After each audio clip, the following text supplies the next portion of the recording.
Online teaching Amit में आपका स्वागत करता हूं। आज हम क्लास 2 पार्ट 2 देखने वाले हैं, ठीक है ना।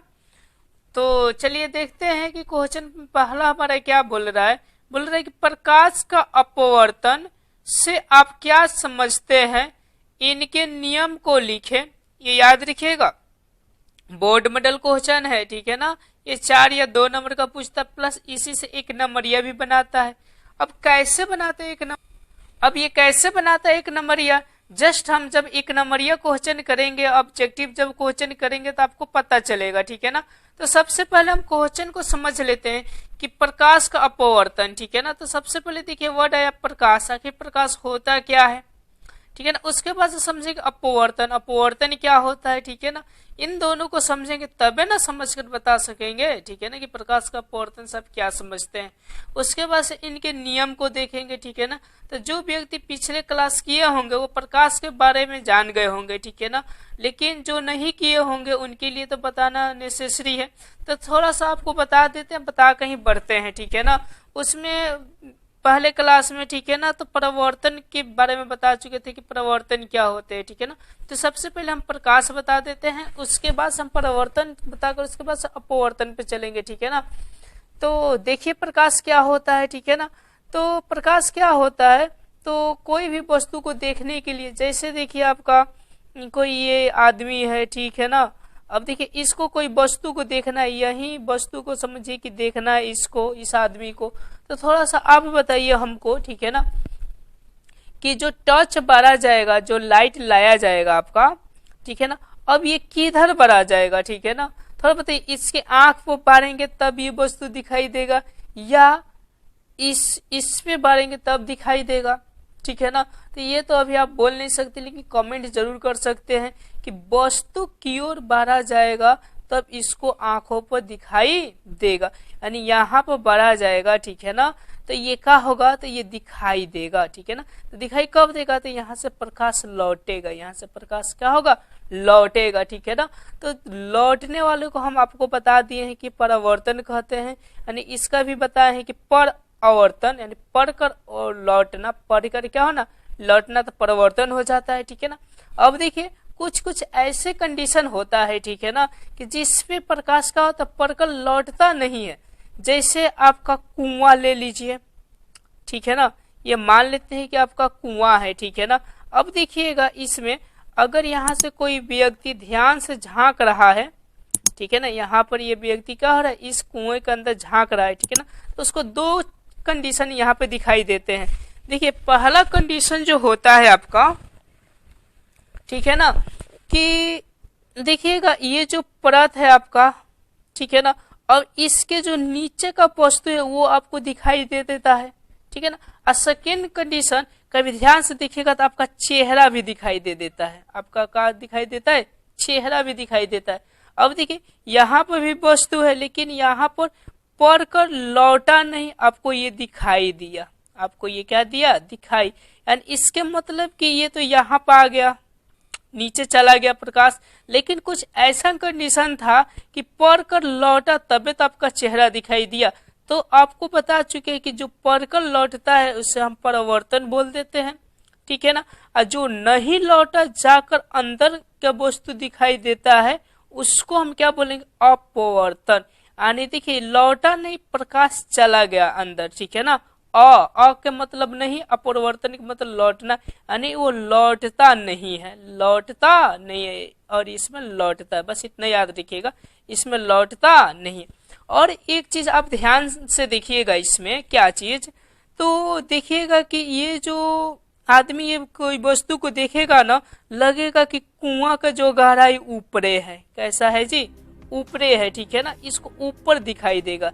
या तो कभी आप नहाते होंगे तो बाल्टी में देखिएगा लोटा रख दीजिए, चाहे कुछ रख दीजिए, लोटा अगर लंबा रखेगा देखिएगा गोल हो जाता है, दिखाई देता है, पर कैसा दिखाई देता है, गोल दिखाई देता है। आखिर ये क्यों दिखाई देता है, ठीक है ना। तो इसी को हम जानेंगे, ठीक है ना, और जानकर इसकी परिभाषा हम निकालते हैं, ठीक है ना। तो समझते हैं आगे। देखिए वही कंडीशन कि प्रकाश चला जाए अंदर की ओर, ठीक है ना, मैंने लौटे नहीं, ठीक है ना। तो हम यहाँ पर, ठीक है ना, एक ये शीशा का ग्लास ले लेते हैं, ओके। ठीक है ना, और इसमें पानी भर देते हैं। क्या भर देते हैं? पानी को हम इसमें अच्छी तरह से भर देते हैं, ठीक है ना। अब उसके बाद से, ठीक है ना, हम देखते हैं अपनी आंखों से। क्या करते हैं? देखते हैं अपने आंखों से। तो ये कोई भी वस्तु कब दिखाई देगा तो आपको पता है, जब उस पे से प्रकट प्रकाश जाएगा तब दिखाई देगा, ठीक है ना। तो चूंकि हम मान लेते हैं, ठीक है ना, कि यहाँ का है सूरज है, ठीक है ना, यहाँ का सूरज का प्रकाश इस पे आ रहा है, इस पे क्या हो रहा है? आ रहा है, यानी इस परत पर पड़ गया, ठीक है ना। अब पढ़ने के बाद से अब यहां से ये अब जाता है अंदर। कैसा जाता है? अंदर। अब यही समझना है कि ये अंदर ये किस प्रकार जाता है, किस प्रकार जाता है। तो उसके पहले दो वर्ड आते हैं, एक विरल आते हैं, एक संघन आते हैं, ठीक है ना। तो सबसे पहले समझना है कि संघन और विरल क्या कहलाते हैं, ठीक है ना। एक वर्ड आते हैं संघन और दूसरा वर्ड आते हैं कौन सा? विरल, ठीक है ना। इन दोनों को समझ लेते हैं, उसके बाद हम आगे बढ़ते हैं, ठीक है ना। संघन यानी घाना, समझिए कि घाना, घाना का मतलब कि कण माने जो कण हो एक दूसरे के बहुत नजदीक हो तो उसको हम संघन बोल देंगे। और विरल किसको बोलेंगे? जिसमें कण नजदीक ना हो, ठीक है ना, दूर दूर हो, उसको हम क्या बोल देंगे? संघन।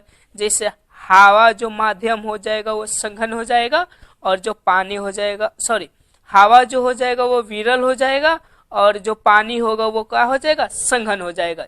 या इतना तो समझ गए। अब चलिए अब देखते हैं कि ये कैसे अंदर जाता है, ठीक है ना। अब देखिए इसका जो ओरिजिनल पथ होगा यही ना होगा, ध्यान से देखिए, ओरिजिनल पथ इसका सीधा ही होगा ये वाला, लेकिन ये ओरिजिनल पथ से जाता नहीं है। क्या होता है? यहाँ से अब सोचिए कि यहाँ से ये फाका एरिया है, ये गहना एरिया है, तो क्या वैसा ही चाल से जाएगा? नहीं ना, वो क्या होता है? मुड़ता है। तो मुड़ने से पहले एक सीमा दे दी जाती है, जिसको इसको हम बोलते अभिलंब। याद रखिएगा, पिछले कक्षा में भी बताया है, इसको क्या बोलते? अभिलंब बोलते हैं, ठीक है ना। ओके, अब देखिए ये अब कैसे मुड़ेगा, ठीक है ना। ये जो है इसका तो ओरिजिनल ये था, ठीक है ना, लेकिन ये किसके की ओर मुड़ जाता है? तो याद रखिएगा ये मुड़ जाता है अभिलंब की ओर। कहाँ मुड़ जाता है? ये प्रकाश अभिलंब की ओर मुड़ जाता है, ठीक है ना। तो इसी प्रक्रिया को प्रकाश का अपवर्तन कहते हैं, समझे। अब देखिए परिभाषा क्या हो जाएगा? जब प्रकाश की किरण कहां से? तो विरल माध्यम से संघन माध्यम में जाए, विरल माध्यम से संघन माध्यम में जाए, तो ये प्रकाश की किरणें मुड़ जाती है। देखिए आपको दिखाई दिया कि ये प्रकाश की किरण क्या हो गई? मुड़ गई। इसी को हम प्रकाश का अपवर्तन कहते हैं। समझ में आ गया? चलिए हम परिभाषा को क्लियर कर लेते हैं। देखिए परिभाषा क्या हो जाएगा, बस उसी सारे वर्डों को लपेटे हुए हैं। ध्यान से देखिए, प्रकाश का अपवर्तन ऐसे ही देखकर आप एग्जाम में लिखेगा तो बहुत सारे नंबर आने के चांसेस है। देखिए बोल रहा है कि जब प्रकाश की किरण विरल माध्यम से संघन माध्यम में प्रवेश करती है तो प्रकाश की किरणें मुड़ जाती है। तो इसी घटना को या इसी को प्रकाश का अपवर्तन कहते हैं। समझ में आ गया? अब चलते इनके नियम को बात करते हैं, ठीक है ना।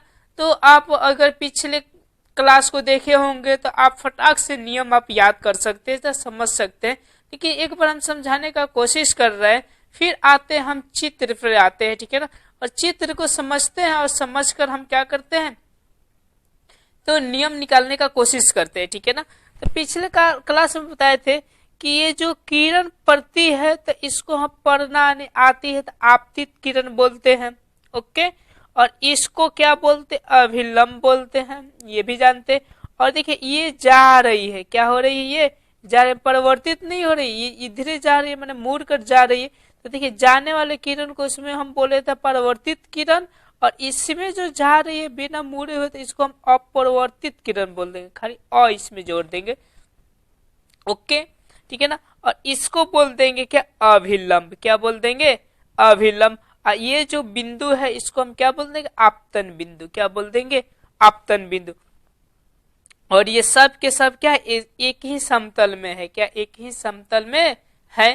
तो इसका फर्स्ट नियम यही हो जाएगा कि आपतित किरण, परिवर्तित किरण आपतन बिंदु पर डाला गया अभिलंब तीनों एक ही समतल में हो तो वह अपवर्तन के फर्स्ट नियम कहलाता है। जैसा कि हम आपको लिखकर दिखा सकते। देखिए उसी बातों को हम क्या कर दिए हैं तो अपने लैंग्वेज में बना दी है। आप भी अपनी लैंग्वेज में बना दीजिएगा, कब? जब समझे रहिएगा तब। देखिए बोल रहे कि आपतित किरण अपरिवर्तित किरण आपतन बिंदु पर खींचा गया अभिलंब तीनों एक ही समतल में हो। तीनों कैसा समतल में हो? एक ही समतल में हो। तो अपवर्तन का क्या हो जाएगा? फर्स्ट नियम।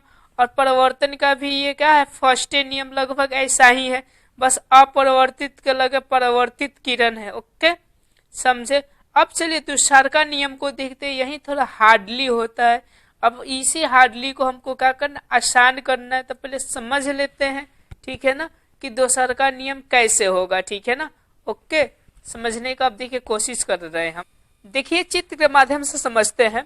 चूंकि पिछली कक्षा में आपको बता चुके होंगे कि इस कोण को हम, ठीक है ना, देखिए आपतित किरण के पास वाला क्या है तो आपतन कोण बोलते हैं, जिसको हम लोग आई बोलते हैं। ठीक है ना? और देखिए इसको बोलते हैं क्या? तो उसमें परावर्तित किरण के लगे का था तो उसको परावर्तित कोण बोलते थे। लेकिन इसमें अपरिवर्तित किरण के पास में तो अपरिवर्तित का बोलेंगे तो कोण बोलेंगे तो इसको आर से सूचित कर देंगे। किससे सूचित कर देंगे? आर से। उसमें था कि आई और आर बराबर था, लेकिन इसमें मुड़ने के कारण आई और आर बराबर नहीं हो रहा है। लेकिन इसमें देखिए आप कि आई और आर आपको ऐसा बटा में दिखाई दे रहा है, तो ये अनुपात कह सकते हैं इसको। ठीक है ना? तो अब हम देखते हैं कैसे हम दूसरे के नियम को हम दे सकते हैं। ठीक है ना? तो देखिए कोई भी प्रकाश है, ठीक है ना, तो देखिए कितने माध्यम से गुजर रहा है तो किन्हीं दो माध्यम। कितने माध्यम से गुजर रहा है? दो माध्यम। ठीक है ना? तो लिखिएगा कि आई और ये क्या हो गया? आर। ये किसके रूप में? बट्टा के रूप में है। और को माध्यम में? दो गो माध्यम में। ठीक है ना? तो इन्हीं को देखिए लिखेंगे कि किन्हीं दो माध्यमों के आपतन कोण ये हो गया कि जाया। एक वर्ड याद रखिएगा कि जाया। और अपवर्तित कोण की जाया के अनुपात। देखिए ये क्या है जी? तो बट्टा को हम क्या बोलते हैं? अनुपात। एक याद रखिएगा, एक वर्ड नियतांक होते हैं। क्या होते हैं? नियतांक होते हैं। यही आपका दूसरा का नियम हो गया। फिर से रिपीट कर देते, ध्यान से सुनिए। देखिए किसी दो माध्यमों में आपतन कोण की जाया और अपवर्तन कोण की जाया के अनुपात एक क्या होते हैं? नियतांक होते हैं। यही अपरिवर्तित का दूसरा का नियम हो गया। ये याद रखिएगा, बोर्ड मॉडल भी क्वेश्चन है। देखिए दूसरा का नियम हुआ कि किन्हीं दो माध्यमों में आपतन कोण की जाया और अपवर्तन कोण की जाया के अनुपात एक नियतांक होते हैं। इसका सूत्र आप लोग मोटा मोटी याद रखिएगा, n/n बराबर होता है, चाहे समानुपाती होता है। ठीक है ना? तो इसका सूत्र होता है साइन आई बट्टा साइन आर। ये सूत्र याद रखिएगा। ठीक है ना?